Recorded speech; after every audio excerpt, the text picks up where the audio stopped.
The reason why women are settling, and they're not really settling, they're just actually dating normal men that they probably would be dating otherwise. But the reason why women are settling is because the men that they choose don't exist. There's just not enough of them. And so they end up moving down a couple of spots. And most women find most men to be unattractive. So from their estimation, they are settling. But really, if you were to look at it from a numbers game, it's not the case. Oh boy, my best friend. Do you know how much money you have to make in order to be in the top 1% in worldwide terms? Oh, worldwide. Yeah, Stop the video. Okay, ready? Before we finish this, I wanted to ask all the ladies here, if you could put out a number, you are the top percent wage earner. We're going to go with the U.S. first and then the world. If you are a top 1% wage earner in the United States, Paris, how much do you think that person makes? Billionaire. Top 1%. You think they make $1 billion a year to put you in the top 1%? Yes. Okay, awesome. Red, what do you think? Multi-billionaire? Income, top 1% income. Income for the year? Yeah. Year annually. Okay. I don't know, 800,000 to $1 million. 800,000. What do you think? I'm gonna kind of piggyback off of her. You think it's $1 billion a year? A year. Yes. I said million. Damn. $1 million. Million, That's something a little like over a few million, Okay. All right. a few hundred million. Brandy, what do you think? Billion. $1 billion a year? You guys think it's put you in the top 1%? What are the top 1% in the world? Jessica? I hate I don't money. know, like 500 million. 500 million a year. Okay, go ahead. $500 million. I think like 400, maybe 300. 300 what? Thousand. 300,000. Okay. Thank you, Alice. For f***'s sake. The answer is about Eastern Europe. Yeah, the answer is somewhere between like $625 and like $550,000 a year. Puts you in the top 1%. Okay, just curious, like what percent? Yeah, here we go. It's a new audience. We might as well do this again. The percentage of American men do you think that make over $100,000 a year? What percentage do you think it is, Paris? 15. 15%. 15% make $100,000 a year, and you think the top 1% makes $1 billion? Yes. I'm so confused. Go ahead, Red.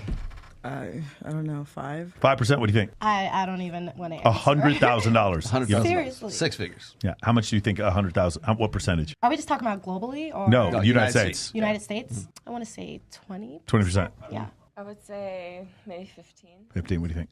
Like 35. 35. What do you think? 10. 10. Yeah, the answer is 17. So about 17% of men make 100 grand. So the top 1% is not going to make $1 billion. That's pretty funny. All right, so now here's the ultimate question. We're going to be answered in this video. We're going to play it here in a second. Paris, to be in the top 1% in the world, how much money do you think you have to make per year? Billion. Huh? 1 billion. 1 billion a year Yes. in the top 1% in the world. Yes. Understanding we are the wealthiest nation in the world by far. Every country. Dubai. We are far wealthier than Dubai. The GDP of the United States is $24 trillion. The GDP of the Emirates is like not even $2 trillion. Oh, wow. Yeah. I'm still going for 1 billion. 1 billion. What do you think, Tyler? I would say probably 60K. 60K. What do you think, Red? I have no idea. No? For the whole world?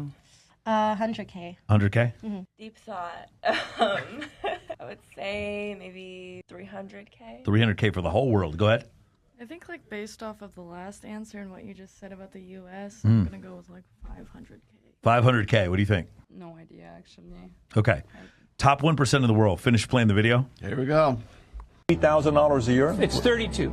You make $32,000 a year. You're in the top 1%. Yeah. Top 1% in the world, you make $32,000 a year. like, when you really consider like the amount, we can talk about the delusionality of it, but when you actually consider in 2017, you guys can drink. Dr. Buss wrote an essay. At 2016, he wrote an essay about how women, because they're outpacing men in education, about 60% of college enrollees are female. What happens is because they outpace them in education, eventually they outpace them in income.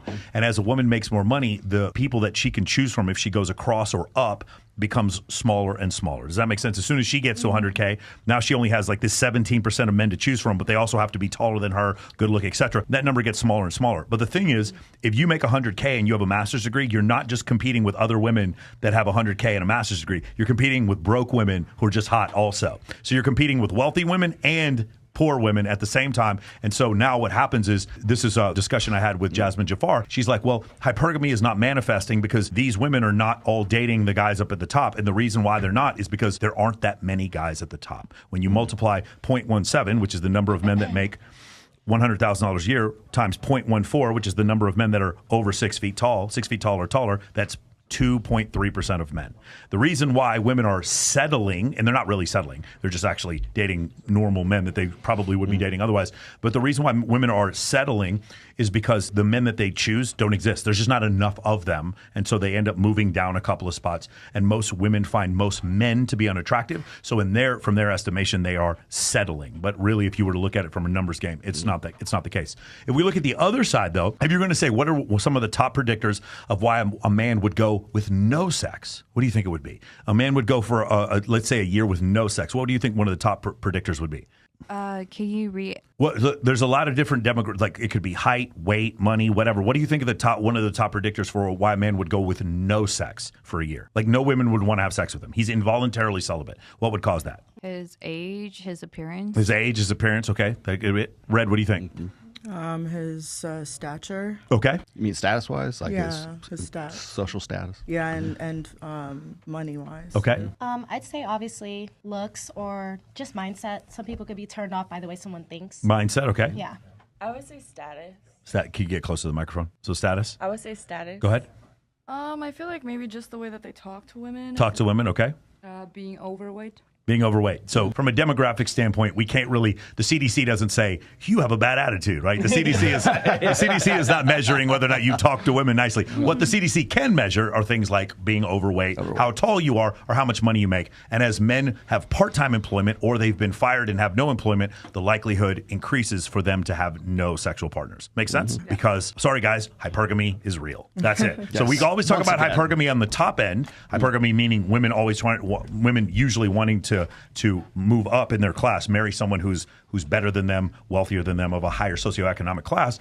While we talk about that at the high end, meaning the barista marrying the billionaire, we rarely discuss it at the low end, which is the bottom third or bottom quartile of men that don't have any success with short-term dating. You guys understand? You guys have seen it before. There's the guy, he's like the really nice guy, but like, girls aren't calling him in the middle of the night to go with him, right? And then there's the guys who get that, right? But then what happens is when the girl is done up with the guy in the middle of the night, then she settles for the second guy. And that's not fun for the second guy. You guys see how that might not be fun for the second guy? He might not enjoy that. He's like, oh, you're done with your short-term dating? Now you can start long-term dating with me. Yes. And a lot of times they don't like that, right? Yes. Now that we're both 30. Yes. I should also point out that that's the average age of first marriage. For women is 30 and for men it's 32. And there's a reason for that because it's between the ages of say 18 and 28 is when women tend to like have their party or their whole phase. That's when the whole phase comes out.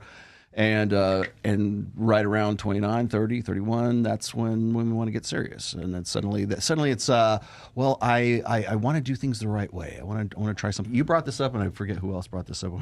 I love it when women say, like, I had my fun, and now I have had my journey of self-discovery, and I'm somebody completely different. And I'm like, what the happened between like 30 and 31 that like you had this like epiphany of now I want to get right with God and I want to do my whole new life in a different way. Whenever you're relating, you're like, I had my fun. Don't do that because what that means is there's no fun for you anymore. No more fun for anybody else. Done. I had it. We're gonna get really serious here. Ladies, I don't try to give a ton of advice, but I'm going to give some advice right now. Like what he said before, don't say, hey, I'd like to settle down with you. I've had my fun. No. That's not good. And the other one that I guys was so crazy. The other guy, one that guys don't want to hear is, yeah, when I was single, I had threesomes, but I'm not going to do that because I'm with you now. Yeah. Don't say that to any guy. They don't want to hear that. Okay, just want to give you a little heads up there. All right, beautiful.